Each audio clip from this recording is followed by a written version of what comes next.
최근에 나온 신간 중에 아주 작은 습관의 힘, 이런 제목의 책이 있습니다. 이 책의 저자는 이제 어릴 때부터 촉망받던 야구 선수였는데요.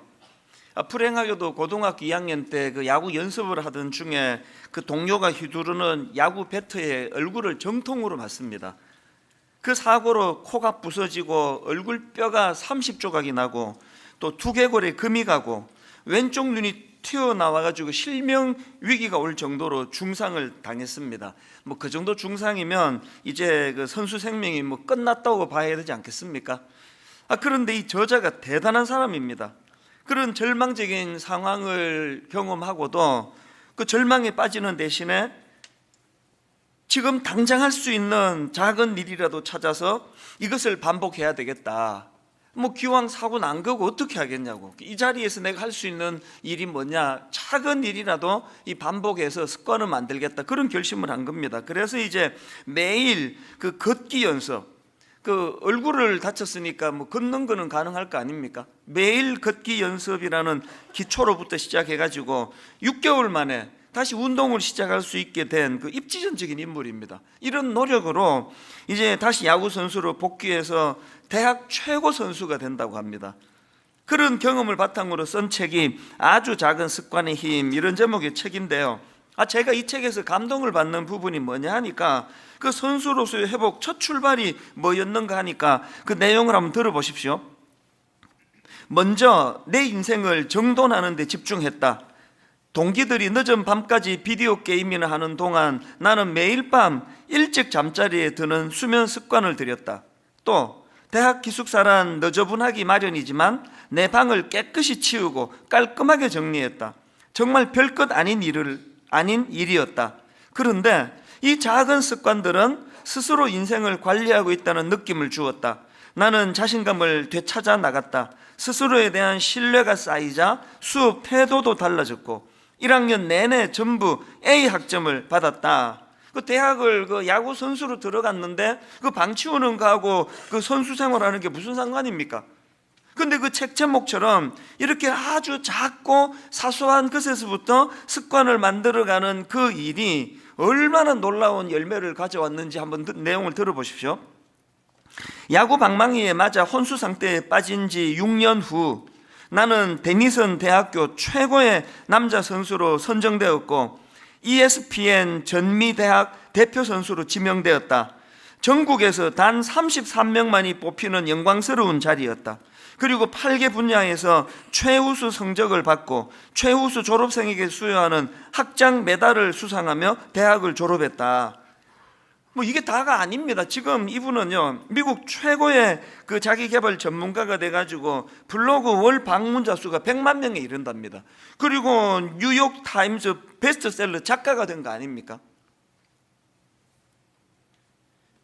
이분이 대단한 게 그 야구 방망이로 얼굴을 두드려 맞아가지고 그냥 조각이 30개 뼈 조각이 날 정도로 눈이 함몰될 정도로 그런 비극적인 사건을 경험하는데 그걸 완전히 전화위복의 도구로 써버리는 거 아닙니까?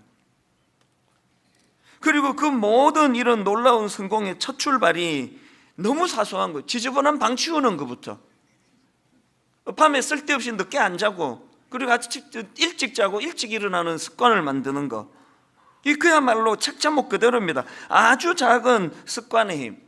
지금 지난주에 또 그 스마트폰이 5G인가 뭔가 나와가지고 속도가 엄청 빠르대요. 이게 지금 또 사람들이 구매를 한다고 굉장히 선풍을 일으킨다는데, 근데 정말 왜 그런지 모르겠습니다. 이 전부 어디 국가의 중요한 요직을 맡아 일하는 사람도 아니고 그 우리 대학생들, 청년들, 여러분 그 정신 차리세요. 그렇게 빠른 거 해가지고 영화나 다운받아 보고 밤새도록 안 자고 영화나 보고, 그 5G가 왜 필요한지를 저는 잘 모르겠습니다. 허구날 안 자고 빠른 거 가지고 그냥 그렇게 취해가지고 그 지하철 한 번씩 타보면은 출근할 때 보면 전부 그냥 인사불성에 대해서 졸고 있고, 이게 지금 뭘 말하느냐고요. 여러분, 진짜 우리 인생에 한번 변화를 경험하기를 원한다면요, 방 치우는 것부터 하라는 거예요. 그 쓸데없이 그냥 밤에 안 자고 그러는 것부터 조절해서 좀 일찍 자려고 애쓰는 것에서부터 시작하라는 겁니다. 신앙생활도 마찬가지입니다. 제가 젊은 교육자들에게 귀에 못이 박히도록 하는 말이 구구단부터 외라는 거예요. 이 예수 그리스도의 십자가를 증거하는 이런 고차 방정식 아닙니까? 이게 어지간하게 설명해갖고는 이 납득하기 어려운 엄청난 이 고차원의 방정식이지만, 그러나 여러분, 그런 걸 전하는 목사일수록 구구단부터 외워야 될 거 아닙니까? 목사가 외워야 되는 구구단 뭐예요? 시간 약속 잘 지키는 거, 거짓말하지 않는 거, 교회 커졌다고 한 사람 한 사람을 무시하지 않는 거, 있는 사람만 자꾸 눈길을 주지 않는 거, 이런 것들이 다 우리 목사들이 외워야 되는 구구단 아닙니까? 우리나라는요, 구구단도 못 외우는 사람이 미분 적분 풀겠다고 설치는 것 때문에 지금 어려운 거 아닙니까? 그럼 무슨 장관 하나 뽑을 때마다 왜 그 앵무새처럼 이게 이번 정부만의 일입니까? 가장 기본적인 게 잘 안 돼 있으니까 우리가 그 슈퍼맨 같은 그런 장관 원하는 거 아니에요. 상식이 통하고 법 잘 지키고, 그리고 당당하게 국민들한테 당신들도 법 지키라고 말할 수 있는 이 구구단을 좀 외우는 지도자를 보고 싶은 거 아닙니까? 제가 지난주에 그 책을 쭉 보면서 오늘 본문 말씀과 어떻게 연결이 되는가 하니까, 본문에 너희로 다시 생각나게 하려고, 이 표현이 저에게 굉장히 의미를 가져다 주더라고요. 이 표현은 사도 바울이 자기가 왜 로마서를 집필하게 됐는지를 설명하는 과정에서 나온 표현인데요. 자, 로마서 15장 14절 15절입니다. 내 형제들아, 너희가 스스로 선함이 가득하고 모든 지식이 차서 능히 서로 권하는 자임을 나도 확신하노라. 이미 당신들 성숙한 거 내 다 안 되는 거예요. 그 대단하고 그 믿음 좋은 거 내 다 안 되는 거예요. 그러나 왜 로마서를 썼느냐? 그 다음 15절을 보세요. 그러나, 이 그러나라는 접속사가 뭘 말합니까?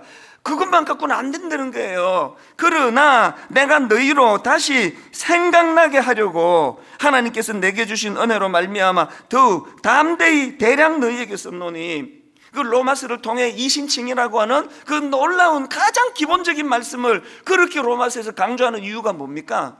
이미 당신들이 선함이 가득하고 지식이 넘치고 서로 권하는 이런 좋은 모습을 보인다 하더라도 가장 기본적인 복음의 원리, 교리를 모르면은 언제 침체에 빠질지 모른다는 거예요. 그게 너희로 다시 생각나게 하려고 이 말씀 아닙니까? 하나님이 원하시는 게 뭡니까? 우리에게 그냥 야구 방망이에 맞아가지고 두개골이 금이 가고 왼쪽 눈이 튀어나올 정도로 중상을 입은 그 야구 선수가 다시 회복하는 과정에서 그 방부터 치웠다는 거 아니? 방부터 여러분 엄청난 은혜를 구하기 위해 가지고 옛날 어른들이 그랬던 것처럼 어디 기도원에 가가지고 밤새 그 소나무 붙들고 기도해서 소나무 뿌리를 하나 뽑고 이런 결단도 필요하지만요, 오늘 여기 그 영적 침체에 빠진 분 계세요? 예배 마치고 집에 가서 방부터 치우세요. 그 방은 침체에 빠질 수밖에 없는 방이에요 지금. 이런 의미에서 저는 오늘 본문 말씀을 가지고 그 두 가지 권면의 말씀을 드리려고 하는데요. 첫 번째 권면이 뭐냐? 여러분, 영적으로 좋은 습관을 만드셔야 됩니다. 한번 확 뜨거워지는 게 중요한 게 아니고요. 디모데전서 4장 7절 개역 한글로 보니까 망령되고 허탄한 신화를 버리고 오직 경건에 이르기를 연습하라. 그 NIV 성경으로 보니까 이게 연습하라가 트레인으로 번역되어 있고요, 또 킹 제임스 버전으로 보니까 엑설사이즈로 되어 있더라고요. 의외 아닙니까? 우리는 이 불 받는 게 이게 신앙이라 생각하는데, 불 받아 뜨거운 게 그 신앙적으로 성숙한 거라 생각하는데, 신앙의 성숙은 연습이래. 연습. 이 설교는 뭐냐? 그렇게 연습할 수 있는 동기를 부여하는 게 설교예요. 그 자꾸 설교에 너무 많은 의미를 두지 말고 그 오류가 많은 인간의 설교, 특히 제 설교 자꾸 듣지 마세요. 동기부여하면은 그 다음에는 여러분이 자꾸 말씀을 가지고 이 말씀에서 다시 생각나게 하려고, 근데 부족한 게 뭐지? 이 말씀이 내게 뭘 가르쳐 주지?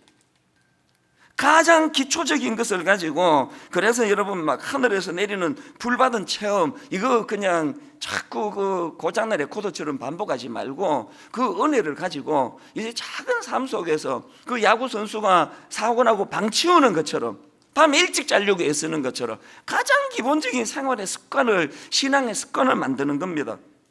이런 점에서 보면요, 하나님께서 우리 교회에 주신 이 드라마 바이블이라는 도구, 저는 막 보면 볼수록 이게 놀라운 선물이에요. 그리고 이걸 만드신 분들에 대하여 막 감사가 막 얼마나 요즘 넘치는지 모릅니다. 설마 그 아직도 다운 그 핸드폰에 안 받으신 분 안 계시리라고 믿습니다. 다 받으셔가지고요, 그 신앙의 기초는요, 막 내가 막 하루에 막 1시간씩 앉아서 성경 읽을 만한 그런 훈련이 안 돼 있으면 그냥 그 스마트폰에 다운받은 거 그냥 설거지할 때 켜놓고 그냥 두세요. 또 그러고 보니까 또 5G가 또 필요한 것 같기도 하고, 그 5G로 하면 이게 뭐 더 빨리 또 뭐 편리한 뭐가 있는지 모르지만 가장 기본적인 것부터 하자는 거예요. 지금요, 그 지방에 막 교회에 후배 목사님에게 막 연락이 와가지고, 목사님 너무 고맙습니다. 우리 교회도 이제 이 드라마 바이블로 성경 읽기 하려고 합니다. 막 그저께 또 독일에 선교사님이 연락이 와가지고, 목사님 너무 감사하다고, 우리 교회도 이제 이 드라마 바이블로 성경 읽기 하겠다고 해서 제가, 이거 내가 만든 것도 아닌데 그 내한테 감사하는데 미안하지. 그러나 이 정보를 잘 전하는 것도 제가 할 일 같아요. 그리고 지금 그 감사 노트도 마찬가지 아닙니까? 이 뭐 가히 뭐 이게 거의 폭발적이에요, 이 반응이. 지난주에 우리 교회에 이거 10,000부를 제가 신청하면서, 야, 이거 5,000부 나갈까? 이게 나머지 이거 어떡하지? 안 팔리면은, 그런 생각을 하면서 10,000부를 했더니 막 1부 때부터 막 난리가 났습니다. 그래가지고 오늘 15,000부를 더 가져와 25,000부 지금 소화하게 됐습니다. 제 목회 17년 동안에 분당 우리 교회 개척하고 이런 일이 처음 있는 일이에요.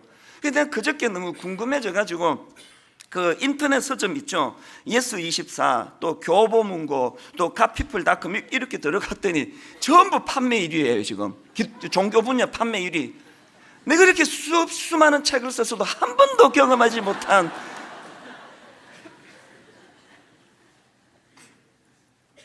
야, 이 하나님께서 이 감사 노트와 드라마 바이블을 가지고 막 큰 일을 하시려나 보다, 그런 그 제가 그 감격을 갖고 있는데, 그러나 저는 알지요.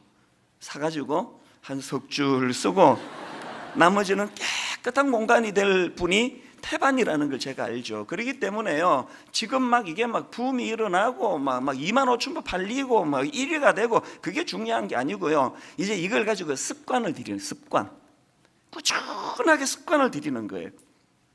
그리고 이 도구를 가지고 가정 예배를 드리자 할 때 막 지난주에도 너무나 여기저기서 고마운 반응들이 나왔습니다. 목사님, 우리 애들이 이게 드라마 바이블이 통하네요. 감사 일기를 같이 나누는데 너무 좋았습니다.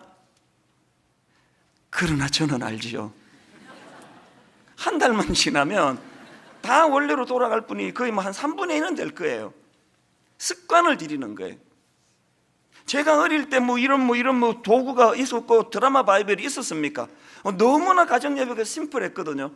그냥 아침에 일어나면 가족이 둘러 앉아가지고 성경 한 장을 한 절씩 삑 돌아가면서 읽고, 그리고 돌아가면서 대피기도 하고 주기도문으로 마쳤는데요. 근데 이게 몇십 년 계속 진행이 되다 보니까 온 가정에 그건 아예 이제는 습관이 돼가지고, 제가 어릴 때 그 개 이렇게 종 땡땡 치면 침이 나오듯이 어릴 때부터 눈 떠지면 뭐 잠도 덜 깼는데 성경 들고 안방으로 가는 거 아닙니까? 그게 습관이 됐거든요. 그럼 무조건 가야 되는 거니까요. 뭐 아침 6시에 가정 예배를 드리니까 당연히 일찍 일어나게 되고, 이 신앙적인 습관이 들어지는 거예요. 습관. 지난주 말씀드렸지만 이제 작년 가을서부터 이제 이 감사 목표를 해야 되겠다 그래서 제가 막 책을 한 2만큼을 구입했거든요. 그 중에 이제 그 산 책 중에 한 권이 제목이 100감사로 행복해진 지미 이야기, 이런 제목의 책이 있는데요. 뭐 내용이 간단한 내용의 책이에요. 저자는 아주 젊은 기자예요. 그런데 본인이 이제 자기를 설명할 때 성격에 좀 이제 까칠하고 본인이 그렇게 설명해요. 문제가 좀 있다는 거예요. 그래서 이제 뭐 직장에서도 적응이 잘 안 되고 막 계속 힘들고 부딪히고, 그리고 또 뭐 밖에서만 그러겠습니까? 이제 집에서도 막 계속 문제가 일어나는 거예요. 막 어머니하고 갈등이 너무 많아가지고요. 어느 날 자기 엄마 핸드폰을 우연히 봤는데 엄마가 그 자기 이름에다가 이름을 안 쓰고 싸가지 이렇게 써놨더래요. 오죽 그 엄마 속이 답답했으면 그 딸을 그렇게 썼겠냐고요. 이렇게 이제 문제가 많은 그런 사람이었다고 본인이 밝히는데요. 그런데 이분이 인생이 변화되는 사건을 경험합니다. 제가 한 몇 주 전에 말씀드렸던 그 안남욱 목사님이라고요. 이분이 백감사, 자기 회사에 와가지고 이제 이 백감사에 대해서 특강을 하는데요. 이 목사님이 하시는 말씀이 하루에 100개씩 감사거리를 쓰다가 보면은 감사가 체질화되고, 그리고 감사하는 삶에는 엄청난 축복이 있을 거라고. 그래서 이 까칠한 아가씨가 무슨 결심을 했느냐, 대단한 자매예요. 이 사람도 하루에 100가지 감사를 100일 동안 썼습니다. 저희도 이제 2주 뒤에 그 고난주간에 백감사 지금 굉장히 예쁘게 만들어 놨거든요. 제작을 해놨는데 전 교회적으로 백감사 쓰게 할 거예요. 써보세요. 하루에 100개 쓰는 거 거의 불가능합니다. 이거를 100일 동안 한 거예요. 왜 이 무리한 결심을 했을까요? 그냥 뭐 좀 쓰는 게 아니라 완전히 자기 체질을 바꾸겠다는 결심 아닙니까? 100일 동안에 백감사를 쓰고요, 진짜 인생이 바뀐 거예요. 완전히 자기 삶의 태도가 달라지고, 직장에서 사람들과 대인관계가 달라지고, 그리고 자기 엄마 핸드폰을 어느 날 보니까 싸가지가 지워지고 퍼스트 레이디라고 자기 이름을 그렇게 바꿔놨더래요. 어떻게 변화된지 아시겠죠? 문제는요, 체질을 바꾸는 거예요. 5개씩 쓰는 이거라도 꾸준히 해나가면서 하나님 앞에 늘 감사를 체질화하는, 이게 중요하다는 겁니다. 제가 앞에서 인용해드린 아주 작은 습관의 힘이라는 그 책 맨 마지막 에필로그 제목이 뭔지 아십니까? 100번만 반복하면 그게 당신의 무기가 된다. 이게 다 지금 같은 맥락의 얘기 아닙니까? 그래서 저는 디모데전서 4장 7절 망령되고 허탄한 신화를 버리고 오직 경건에 이르기를 연습하라. 드라마 바이블로 말씀을 듣는 연습부터, 이 별것 아닌 것 같지만 하루에 일과를 마치며 5개씩 하나님께 감사를 기록하는 이런 습관을 들여나갈 때 여러분이 영적으로 부흥을 맛보게 될 줄로 믿습니다. 그런가 하면 두 번째로 권면할 게 하나 더 있는데요. 이렇게 좋은 습관을 만드는 것도 중요하고, 더 중요한 거, 이 세상을 향한 영적인 시야, 이거 확장해야 되네. 시야를 확장하는 거. 바울이 내가 왜 로마서를 썼는지 아느냐, 내가 당신들 너희로 생각나게 하려고 계속 이제 이 말씀으로 여러분들이 점검하고 돌아보게 하려고 로마서를 썼다, 그렇게 이유를 하나 밝혔고요. 그리고 이유 하나가 더 있습니다. 그게 15절에 나오는데요. 그러나 내가 너희로 다시 생각나게 하려고, 그 다음 보세요. 하나님께서 내게 주신 은혜로 말미암아. 왜 썼다고요? 주체할 수 없는 은혜의 간격 때문에. 어떻게 나 같은 걸 주님이 십자가로 날 구원해 주셨나? 다메섹 도상에서 그 포악하던 나를 주님이 만나 주신 그 은혜가 감격해서 로마서를 쓰게 됐다는 거예요. 참 이것도 바울이 귀하지만요, 바울의 위대함이 뭔지 아세요? 그 은혜의 감격을 자기 내면으로 가두어 두지 않고 이거를 세상을 섬기는 것으로 확장하고 있다는 겁니다. 그게 16절입니다. 15절에서 하나님이 내게 주신 은혜로 말미암아 로마서를 썼다 그래놓고 16절을 보세요. 이 은혜는 곧 나로 이방인을 위하여 그리스도 예수의 일꾼이 되어 하나님의 복음의 제사장 직분을 하게 하사. 바울의 위대함이 뭐예요? 다메섹 도상에서 받은 은혜만 감격하는 게 아니라 그때 주신 사명도 같이 생각하는 거예요. 이게 우리에게 습관화해야 될, 내가 은혜를 받으면 내 그냥 좋자고 그것을 누리는 게 아니라 여기에 따르는 사명, 이 세상을 섬기는 세상. 다메섹 도상에서 그에게 주신 사명이 뭐였습니까? 사도행전 9장 15절 주께서 이르시되 가라. 이 사람은, 지금 사도 바울을 두고 하는 말이죠. 이 사람은 내 이름을 이방인과 임금들과 이스라엘 자손들에게 전하기 위하여 택한 나의 그릇이라. 그는 늘 다메섹 도상에서 자격 없는 자를 만나주신 은혜의 감격이 있을 때마다 세상을 향한 사명을 가지는 거예요. 부담을 가지는 거예요. 이게 로마서를 쓰게 된 계기였다는 겁니다. 지난주에 강원도 속초에서 대형 산불이 났지 않습니까?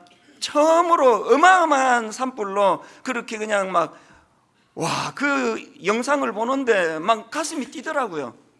여러분은 어떤 마음으로 보셨습니까? 그 속초에서의 산불 소식을요, 여러분 기도 제목으로 받으셔야 돼요. 이 자동적으로. 그래서 제가 여러분이 허락해 주신다면 그 감사 노트, 이건 어차피 수익금은 미자리 교회 사모님들을 위해 쓰기로 했는데요, 이번에 저희 교회에서 이게 2만 5천 부가 나갔으니까 이게 인쇄가 꽤 나왔을 거 아닙니까? 그거를 여러분 허락하시면 이번에 그 산불 나신 피해 입은 분들에게 보내드리면 좋겠습니다. 허락해 주시겠습니까? 여기다가 하나 더, 우리는 그 예배 시간에 헌금 주머니 돌리지 않지만요, 여러분 다음 주일날 헌금 봉투에다가 산불 헌금 이렇게 써갖고 헌금해 주시면 이거를 탁 모아가지고 그분들 복구하는데 격려가 되는데 이 헌금을 좀 쓰고 싶거든요. 왜 그래야만 된다고요? 그게 우리의 사명이에요. 내가 은혜의 감격이 있으면 시선을 넓혀야 돼요. 시선을 확장해야 돼요. 그래서 나온 게 로마서입니다. 여러분은 여러분이 은혜 받은 그 감격이 지금 물꼬가 어디로 흘러가고 계세요? 지난번에 말씀드렸잖아요. 교회 17년 동안의 구호가 함께 울고 함께 웃는 우리, 너무나 멋진 구호로 가지고 우리가 이만큼 은혜를 누렸는데 이제 구호 바꿀 때가 됐습니다. 어떻게 바꿔야 된다고요? 우리를 넘어 세상으로, 우리를 넘어 세상으로. 지난주에 저는 그 자녀 교육과 관련해서 많은 참 무거운 마음을 가지고 제가 책을 한 권 읽었는데요, 이 책도 아주 신간입니다. 그 제목이 놀라우신 하나님, 이런 제목의 책인데요, 이 책의 저자는 20대 젊은 자매입니다.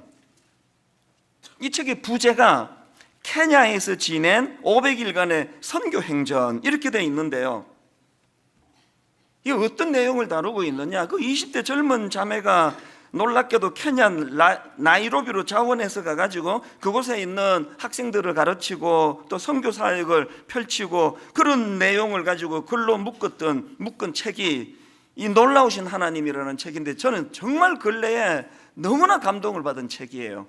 이 젊은 저자 아버지가 목사님이신데 저도 만나본 적이 있는 좀 아는 분이에요. 제가 도전을 받은 게 이 딸이 케냐 선교를 간 동기예요. 그 부모님인 그 부모님. 그 아버지가 늘 이런 말씀을 하셨대요. 너의 인생의 가장 중요한 시기를 하나님께 드리거라. 부끄럽지만 난 우리 애들에게 이런 말을 잘 못했습니다. 너의 인생 가장 소중한, 내 인생의 가장 소중한 시기를 하나님께 드리거라. 아빠가 늘 이런 이야기를 하셔서 자기 20대 가장 소중한 젊은 날을 1년 3개월 그런 케냐 아프리카의 연약한 자들을 선교하는데 그렇게 시간을 자기가 보내기로 결심을 했다는 겁니다. 그리고 또 어머니도 마찬가지고 엄마가 늘 이런 말씀을 하셨대요. 네가 누리는 혜택, 네가 배운 지식, 네가 가지게 될 소유들을 너만을 위해 쓰여서는 안 된다. 그것을 깨닫고 네가 있는 삶의 자리에서 조그마한 나눔이라도 실천하는 삶, 이게 바로 선교적인 삶이라고 생각해. 엄마는 너의 평생이 선교적인 삶이 되기를 간절히 바란단다. 오늘 선교주일이에요. 왜 할까요? 모두 아프리카 선교 가라고 하는 거 아닙니다. 이 사모님이 자기 딸한테 바랬던 이 삶을 우리도 자각하기를 원하는 게, 그래서 하는 게 선교주일이에요. 다시 들어보시겠습니까? 네가 누리는 혜택, 네가 배운 지식, 네가 가지게 될 소유들을 너만을 위해 쓰여서는 안 된다는 것, 그것을 깨닫고 네가 있는 삶의 자리에서 조그마한 나눔이라도 실천하며 사는 삶, 그것이 바로 선교적인 삶이라고 생각해. 산불로 고통당하는 그 소식을 들으면 혀차면서 안 됐네, 우리는 뭐 불 안 나서 다행이다, 이러는 게 아니라 그 산불 소식도 사명으로 받아야 된다는 거예요. 여러분이 아침에 일어나 신문을 펼쳐야 될 이유가 있다면 거기서 이 시대를 향한, 이 나라와 민족을 향한 중보 기도거리를 찾을 수 있기 때문이에요. 제가 이 책 어느 대목에서 그 눈물이 났는지 아십니까? 그 엄마가요, 이제 이 귀한 딸이 이제 1년 넘게 이제 아프리카로 선교 간다고 하니까 만감이 교차하시는 거 아닙니까? 잠을 못 이루시는 거예요, 그 엄마가. 그리고는 그 밤에 그 딸에게 쓴 편지가 그 책에 소개가 되는데요, 일부를 제가 읽어 드릴게요. 한번 들어보십시오. 드디어 내일이면 네가 아프리카로 간다고 생각하니 엄마는 여러 가지 생각에 잠을 뒤척이게 되는구나.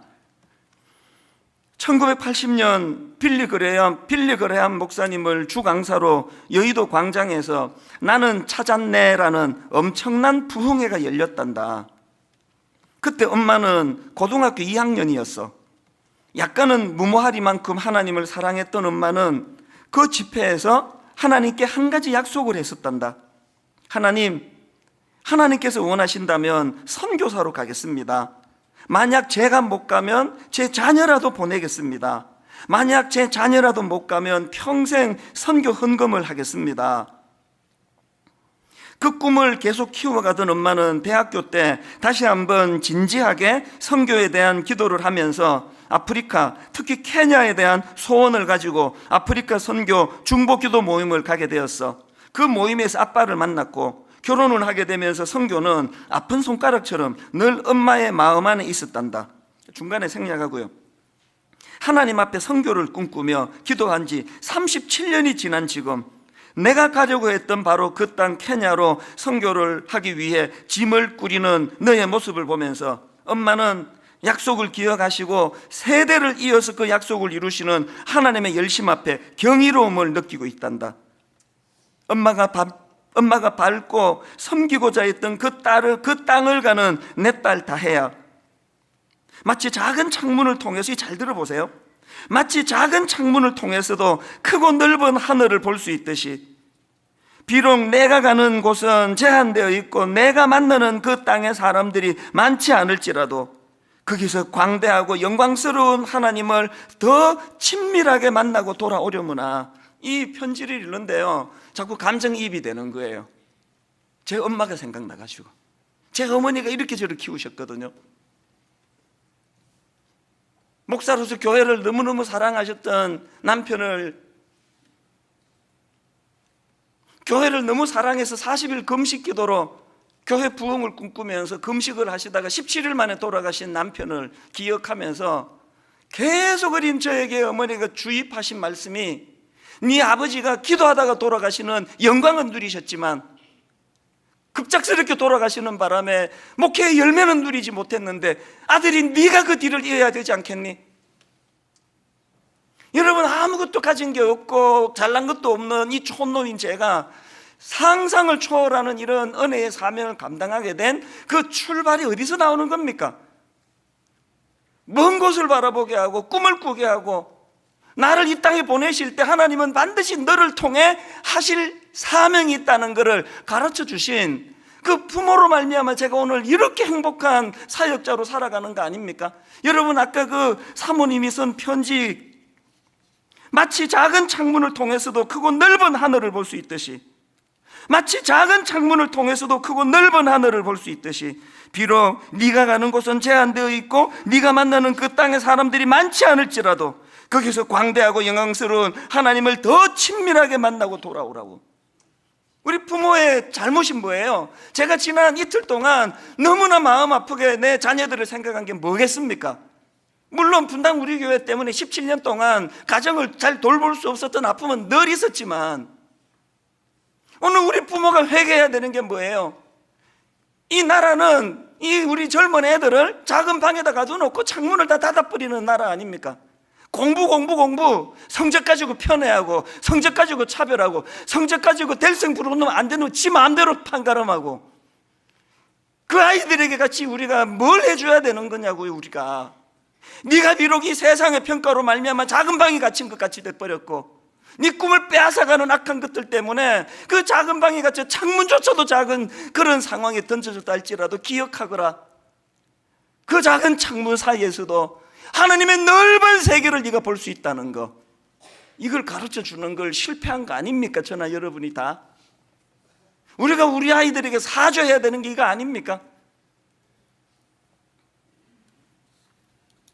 이 책을 만드신 분이 저한테 고맙게도 그 책도 선물에 보내주시면서, 그리고 또 하나님의 섭리예요. 이 책은요, 이제 내일부터 이제 이게 시판이 돼요. 그걸 제가 당겨서 그 책을 보고 이 설교에 하나님이 재료로 쓰기를 원하셨던 거 아닙니까? 그분이 제게 그 책이 만들어졌다는 소식을 전하면서 이메일로 보낸 내용을 한번 들어보시겠습니까? 이런 내용이 있습니다.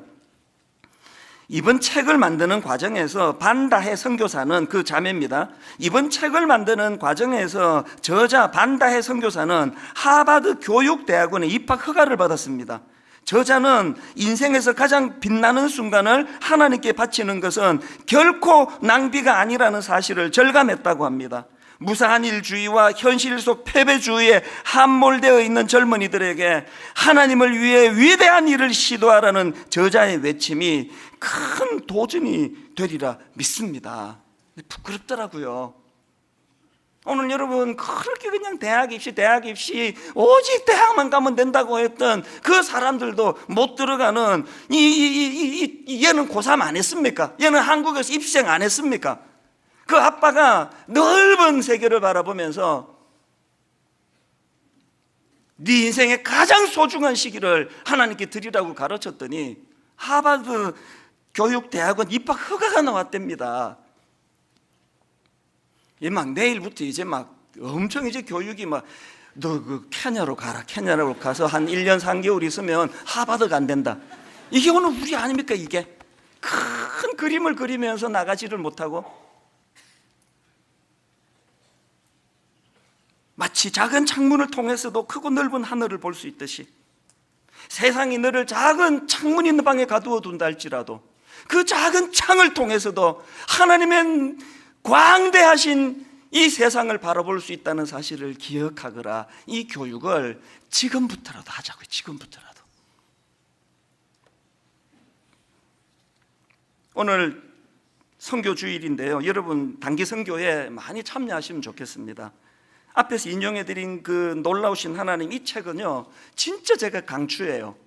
사서 보시고요. 이 책의 그 저자의 아빠가 그 딸에게 했던 이 말, 단기 선교의 경험, 옥합을 깨트린 경험이 이제 언제 어디서 무엇을 하든지 남은 삶을 선교적인 삶, 헌신의 기쁨으로 살아갈 수 있는 계기가 될 줄로 믿는다. 그 아이가 그 1년 3개월 아프리카에서 그 헌신하는 그 결단할 때 이렇게 용기를 주며 보내신 아버지이기 때문에 저는 이 목사님이 너무 존경스러운 거예요. 오늘 예배 마치면 교회 마당을 둘러보시고 우리 교회에서 펼치고 있는 국내 선교, 해외 선교분과 다양한 사역들을 보시고 이제 우리가 시야를 좀 더 넓히고 시선을 더 넓혀 나가요. 바른 작은 습관을 들이는, 방 치우는 것부터 시작해서 작은 습관을 들이는 것으로 눈은 광대하신 하나님의 우주를 바라보면서 이걸 자녀들에게 전수하는 게 예수 믿는 가정의 신앙 교육인 줄 믿습니다. 결론을 맺으면서요, 제가 그 지난주에 잠수정과 나비라는 책 그 소개해드린 거 기억하시죠? 불행하게도 장 도미니크 보비라는 프랑스 사람이 뇌졸중으로 쓰러져 가지고 락드인 신드롬이라고 정신은 멀쩡한데 사지를 움직일 수 없고 유일하게 왼쪽 눈만 근육이 움직여지는 절망을 당해가지고 이거 눈 끔뻑끔뻑을 신호로 만들어 책을 한 거 썼다 그랬잖아요. 참 가슴 아픈 게요, 그렇게 오랜 세월 인생을 다 바쳐가지고 눈 끔뻑끔뻑 하면서 책을 썼는데 그 책 나오고 8일 만에 죽었습니다. 내가 그 소식을 듣고 너무 원통하더라고요. 어떻게 이렇게 영광도 못 보고 고생만 하고, 참 이분도 참. 그러나 그 책 맨 끝에요, 역자가 번역한 사람이 의미를 부여하는 걸 보고 내 생각이 짧았다는 걸 알게 됐습니다. 이렇게 돼 있더라고요. 역자 후기입니다. 1997년 3월 셋째 주, 잠수정과 나비라는 책은 프랑스 전 서점에 일제히 깔렸다. 저자는 자기만의 필법으로 쓴 자신의 책을 그의 소중한 눈으로 볼 수 있었다. 그리고 8일 뒤입니다.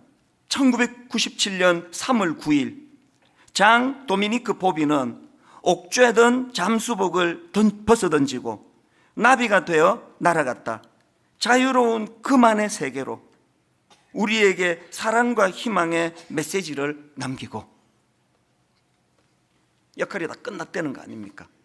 여러분, 오래 사는 거, 장수하는 거 하나님의 축복 맞습니다. 그러나 장수하는 것보다 더 중요한 것은 사명을 따라 사는 거예요.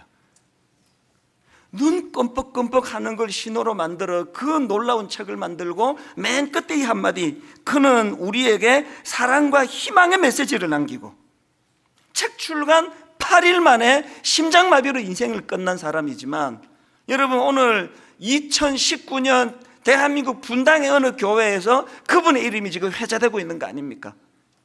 어떻게 사시렵니까? 또 어떻게 죽으실렵니까? 오늘부터 작은 습관 만들기로 시작해서 비록 내 볼품없고 초라한 창이랄지라도 이 창 너머에 위대하신 하나님의 세계를 바라보면서 우리도 이분처럼 이렇게 죽기를 원합니다. 역할이 다 끝나고 8일 만에 내 인생의 가장 소중한 시기를 하나님께 드리거라. 이 귀에 쟁쟁거리는 이 메시지가 오늘 저와 여러분에게도 하나님이 주시는 선포의 말씀이라고 믿습니다. 오늘 여러분 이 말씀을 기억하시면서 함께 이 찬양 같이 부르면 좋겠는데요, 중국 분들이 예배를 드리고 하나님께 영광을 돌리며 중국 분이 쓴 찬양이고 또 중국 분들이 부르는 찬양이라고 전에 말씀드렸지 않습니까? 피난처 되시는 주 예수, 영원한 승리의 왕, 주님의 얼굴을 구할 때 주의 빛 비추시네. 가사를 생각하시면서 찬양하시겠습니다.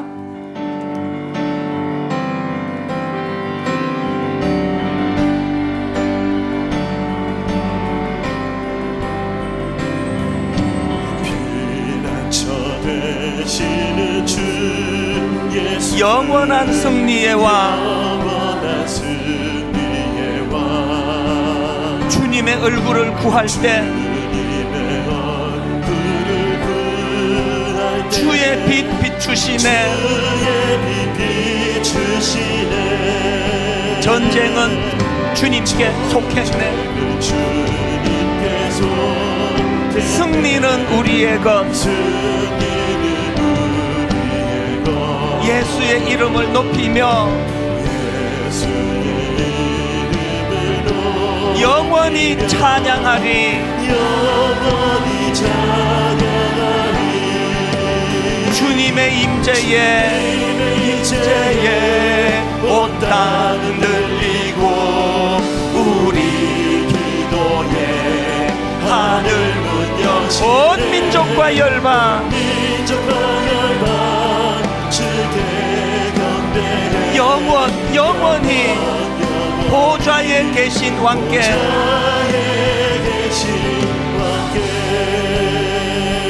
이 찬양을 그 중국 성도들이 부른다고 그들이 만든 곡이라고 말씀드렸는데, 공교롭게도요, 지난주에 내가 기사를 하나 읽었습니다.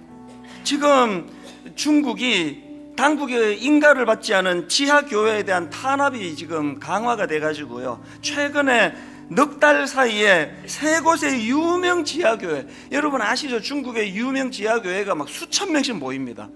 그 유명 지하교회가 지금 폐쇄를 당하고, 그리고 원래 구금된 중국 내 기독교도의 숫자가 1만여 명에 달한답니다.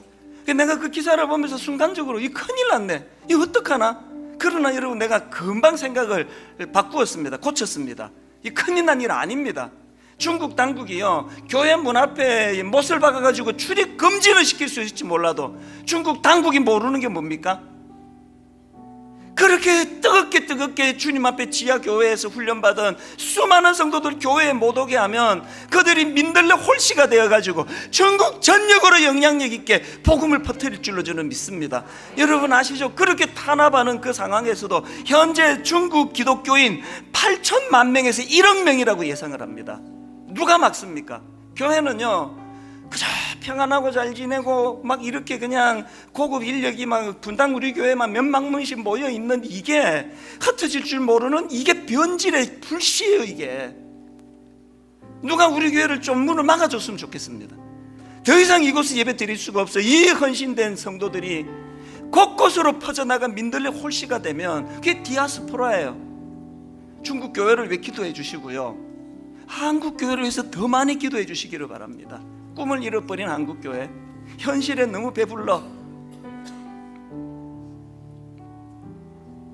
우리 찬양 다시 부를 때 그들의 고백, 전쟁은 주님께 속했네. 이게 그냥 뭐 미워하려고 쓴 곡이 아니고 실제적으로 겪는 일 아닙니까? 지하교회가 전쟁은 주님께 속했네. 그런데 승리는 우리의 것. 예수의 이름을 높이며 영원히 찬양하리. 여러분, 주님의 임재를 올 연초부터 얼마나 갈망했습니까? 하나님 한번 이 작은 창이지만 이 창 너머에 위대하신 하나님의 세계를 바라볼 수 있는 눈이 떠여지고, 특히 우리 아들에게, 우리 딸에게 이것을 전하는 부모가 되기를 원합니다.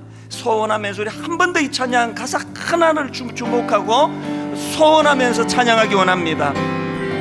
피난처 되시는 주 예수, 영원한 승리의 왕,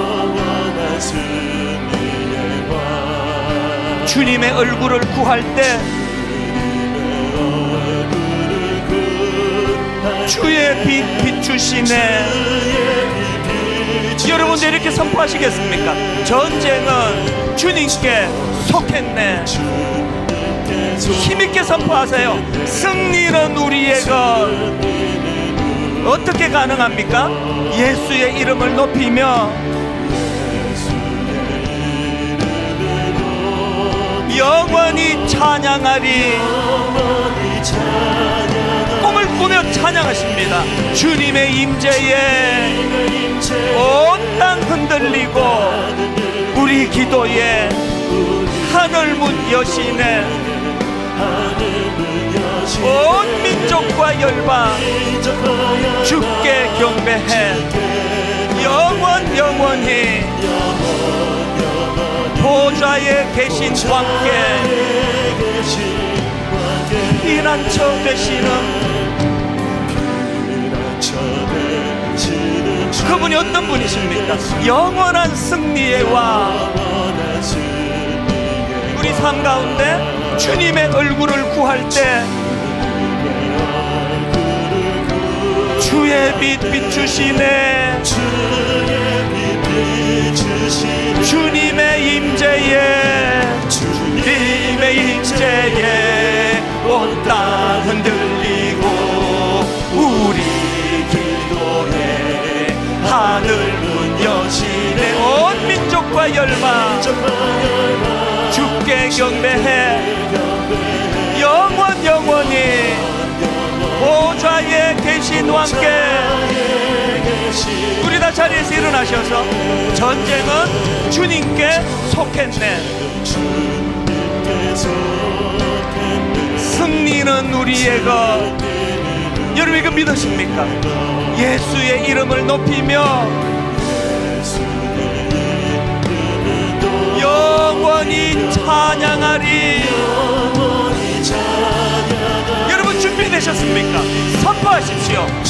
주님의 임재에 온 땅 흔들리고 우리 기도에 하늘 문 여시네. 온 민족과 열방 주께 경배해.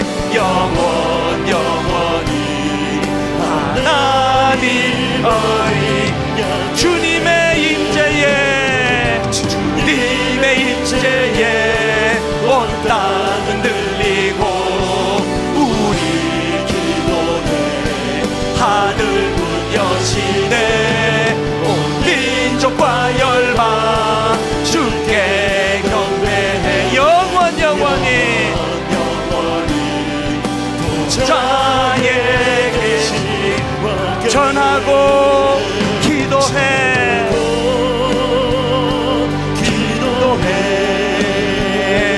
매일 증인 되리라.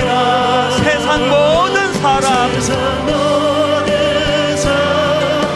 다 듣고 그 사랑 알도록 우리 마지막으로 전심을 다하여 선포합니다. 전하고 기도해. 매일 증인 되리라. 세상 모든 사람 다 듣고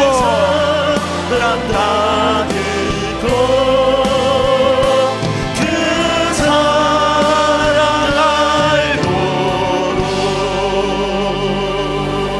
말씀 기억하며 기도하기 원합니다. 아버지, 저의 패배의식을 깨뜨리기 원합니다. 우리 가정은 안 된다, 우리 교회는 안 된다, 한국교 어렵다, 이거 다 깨뜨리고 아버지, 그 작은 창문 너머로 보여지는 하나님의 넓은 세계를 볼 수 있는 영안을 열어주시기 원합니다. 우리 통성으로 같이 기도하시겠습니다. 살아계신 하나님 아버지, 하나님 은혜를 이 시간 열망하며 예배의 자리로 나왔습니다. 하나님 아버지, 오늘 이 예배를 통하여 아버지 영적으로도 성숙해지는 두 가지를 마음에 담기 원합니다. 아버지 하나님, 우리 삶 속에 작은 영적인 습관이 자리 잡기 원합니다. 아침에 눈을 뜨면 먼저 하나님 말씀을 펼치는 습관이 이루어지기 원합니다. 하나님 아버지, 하루 일과를 마치고 오늘 하루 하나님이 내게 주신 은혜를 점검하고 되돌아보며 감사 넘게 그것을 옮겨주는 습관이 이루어지기를 원합니다. 비록 아버지, 내 삶은 열악하지만 그 작은 창을 통해서도 하나님의 위대한 세계가 펼쳐져 있다는, 그거를 볼 수 있다는 사실을 경험하며 나가기를 원합니다. 시야가 더 넓어지고 시야가 더 멀리 내다보고 높은 곳을 바라보기를 원합니다. 주님의 은혜를 거할 수 있도록 하나님을 잡아주시옵시며 아버지 하나님, 창문 너머에 있는 넓은 세상을 바라볼 수 있고 아버지, 그것을 꿈을 수 있는 열정과 비전이 우리 마음과 회복되어지고 새겨지는 그런 삶을 이루어지는 저희들을 인도하여 주시옵소서. 하나님의 예배 때마다 이렇게 가장 못난, 가장 부족한 종의 입술을 통해서도 그렇게 하나님의 말씀이 선포될 수 있도록 길을 열어주시고 은혜 주시는 분이 우리가 믿는 그 하나님이신 줄로 믿습니다. 오늘 하루만이 아니라 엿새 동안의 우리 성도들의 삶 속에서도 나의 연약함을 뛰어넘는, 내가 가진 한계를 뛰어넘는 흐릿해져 버린 참 먼지가 많이 낀 창문이라 할지라도 그 창을 통해 세계를 바라볼 때마다 하나님은 우리 가슴을 뛰게 하신다는 사실을 기억하고, 무엇보다도 부모가 먼저 이 사실을 자각하고 우리 아들에게, 우리 딸에게 이 놀라운 사실을 전수해주고 가르쳐주는 그런 부모들이 되고 그런 가정이 되도록 인도하여 주시옵소서. 우리의 부끄러운 모습들만 바라다 보며 한탄하는 것이 아니라, 그럼에도 불구하고 우리를 통해 일하시는 그 놀라우신 하나님을 바라보고 다시 한번 주먹에 힘을 쥐고 삶 속에서는 작은 습관을 만드는 것으로 시작해서 멀리 내다보는 하나님의 꿈을 향해 달려가는 그런 믿음의 주님의 자녀들 되도록 인도하여 주시옵소서.